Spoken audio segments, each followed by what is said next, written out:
Un cordial saludo. Un día más, con la gracia del Señor, proseguimos en el comentario del Catecismo de nuestra Madre la Iglesia. Estamos a partir del punto 904, dentro del apartado que tiene como título la participación del laico en la misión profética de Cristo. Perdón, mejor dicho, es el punto 908, la participación en la misión real de Cristo.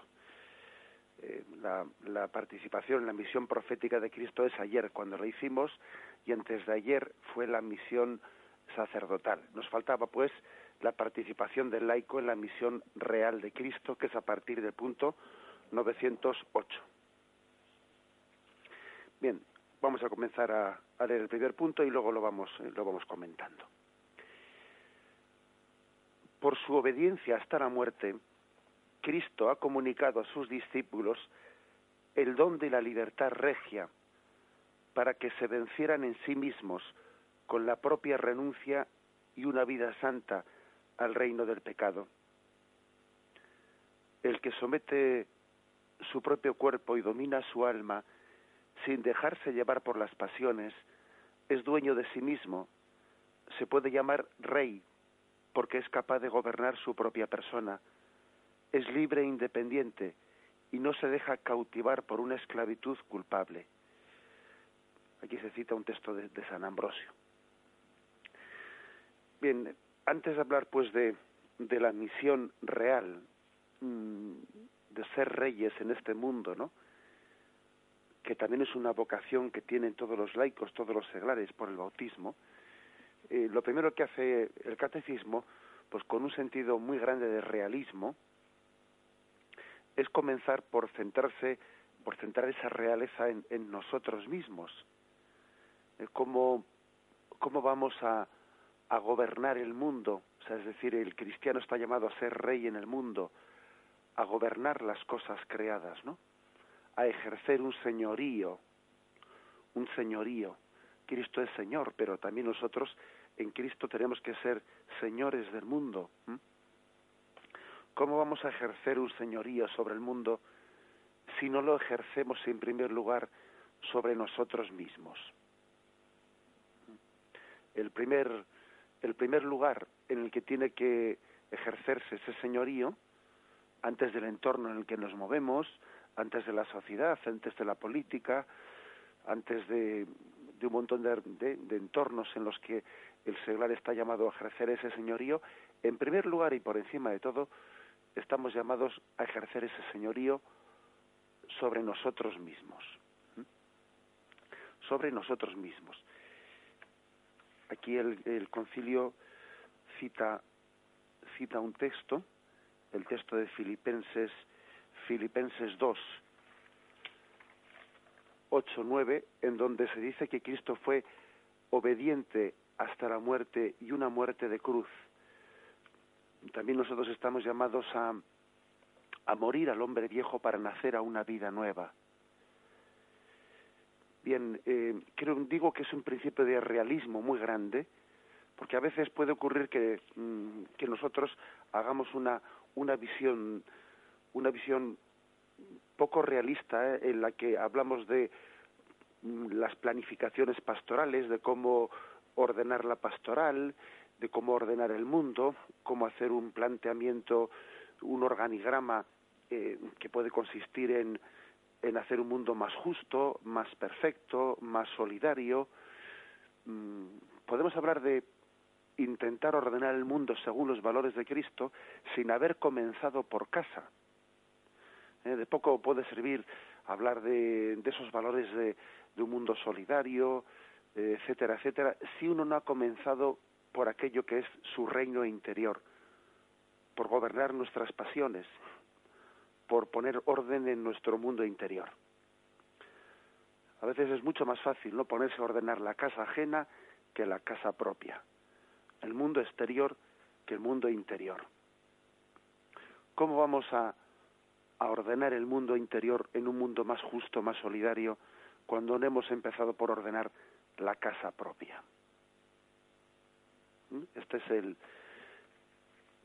el gran cuestionamiento. Este es un planteamiento realista, realista, porque hoy en día es muy frecuente, pues, en esta cultura que se está desarrollando tanto, ¿no?, del mundo de las ONGs, del mundo que predica pues un mundo más justo, más solidario. Es muy frecuente que se haga un planteamiento de justicia, de solidaridad, de pues de una globalización de los valores de solidaridad en el mundo. Es muy frecuente que se planteen ese tipo de valores sin comenzar por casa.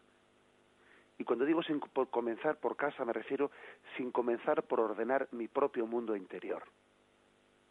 Y resulta que uno pues puede estar muy preocupado porque la solidaridad llegue al Congo, sin haber comenzado por ordenar las propias pasiones interiores, y de poco serviría que a un joven le estemos encauzando, ¿no?, pues a que tenga unos valores solidarios para con el tercer mundo, si al mismo tiempo no le hacemos entender que la forma que tiene de vivir el ocio el fin de semana, pues no tiene ningún sentido el que se esté emborrachando, el que esté fumando porros y cosas por el estilo.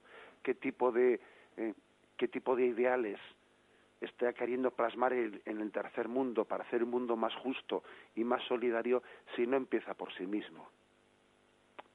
Casi eso que está haciendo hacia afuera es un engaño que le está distrayendo del desorden interior que tiene dentro de sí mismo. Se cree solidario, se cree justo, cuando resulta que no ha comenzado por su propio mundo interior. Si queremos un mundo más justo, lo que hay que empezar es por ser más santos cada uno. Sin querer decir que haya que estar pues esperando a que uno sea plenamente santo para comenzar a ser solidario con los demás. No, porque entonces no empezaríamos nunca, ¿no? Pero sabiendo que hay un orden de prioridades, pues fijaros este punto, ¿no?, que dice este texto de San Ambrosio. El que somete su propio cuerpo y domina su alma, sin dejarse llevar por las pasiones, se puede llamar rey, porque es capaz de gobernar su propia persona. Pero ¿cómo voy a contribuir yo a que el mundo sea más justo si resulta que no soy capaz de gobernar mi propia persona? Entonces a veces creo que podemos engañar, ¿no? Engañarnos cuando decimos que están creciendo mucho los valores de solidaridad o los valores de justicia, etcétera, hacia el tercer mundo, sí, creo que nos estamos engañando mucho, porque uno dice, todo eso en el fondo se está haciendo de una forma, ¿no?, en la que comienza un ideal que no parte de la propia santificación. ¿Hasta qué punto tiene sentido, no, hablar de unos valores de justicia, de solidaridad, que no partan de la propia santificación?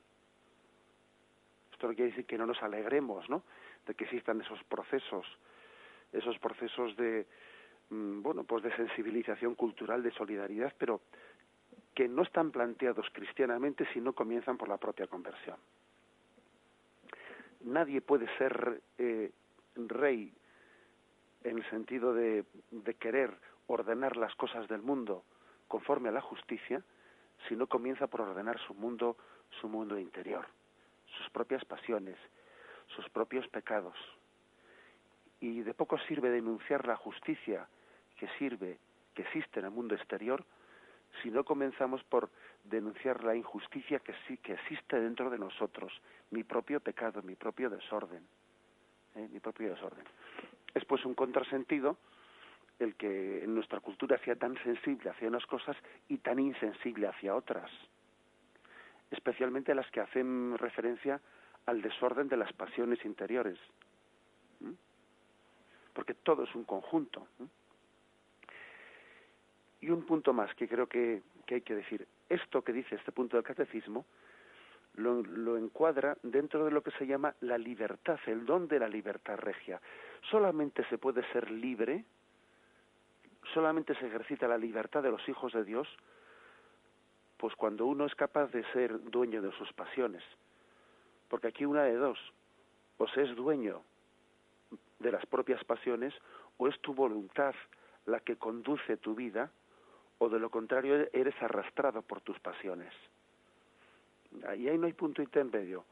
O es la voluntad la que te conduce, o son las pasiones las que te arrastran.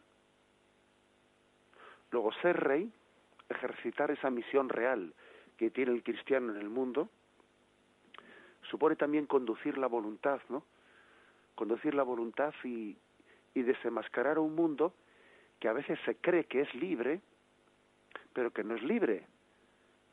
Un mundo que no confunde, que tiende a confundir voluntad con apetencia o con ganas. Con mucha frecuencia este mundo dice, yo hago lo que me da la gana. Y detrás de esa expresión lo que verdaderamente está ocurriendo es que no es la voluntad la que es dueña, sino que hago lo que las pasiones me arrastran. Luego eso no es la auténtica libertad de los hijos de Dios. Detrás del yo hago lo que me da la gana, en realidad lo que existe es tú haces aquello a lo que tus pasiones te arrastran. Tú eres un esclavo, tú no eres libre. Tu voluntad no manda, tu voluntad no es nadie.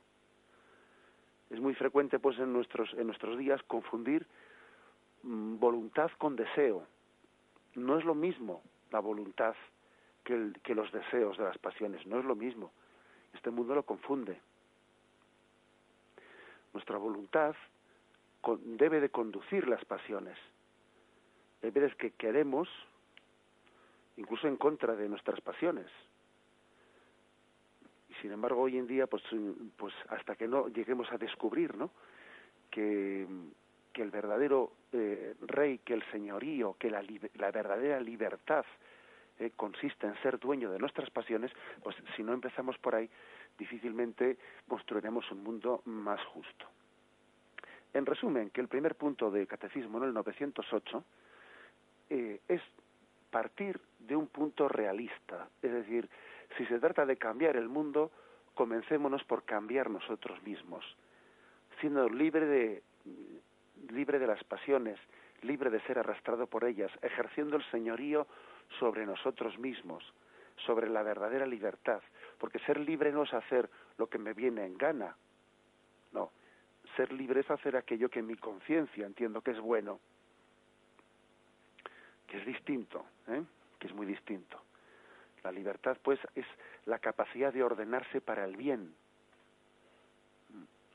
La libertad no es hacer aquello a lo que las pasiones nos empuja, no. La libertad es la capacidad de ordenarse para el bien. Y eso es ser rey, y eso es participar de la misión real de Cristo. Si uno no es rey de sí mismo, ¿cómo va a ordenar el mundo? Conforme a la justicia, conforme a la solidaridad. Pon primero en orden tu casa, y luego tendrás capacidad de ordenar el mundo conforme a la justicia. Es aquello que decía Jesús, ¿no? En el fondo, aplicar el principio de Jesús: sácate la viga que tienes en el ojo y así podrás ver la paja que hay en el ojo ajeno. ¿Cómo pretendes sacar la paja del ojo ajeno cuando tienes la viga en el tuyo? Domina tu mundo, tus pasiones. Sé libre con la libertad de los hijos de Dios. Que sea tu voluntad y la voluntad de Cristo la que domine en ti y no tus pasiones. Y así podrás liberar un mundo injusto de todas las ataduras que tiene. La bendición de Dios Todopoderoso, Padre, Hijo y Espíritu Santo, descienda sobre vosotros. Alabado sea Jesucristo.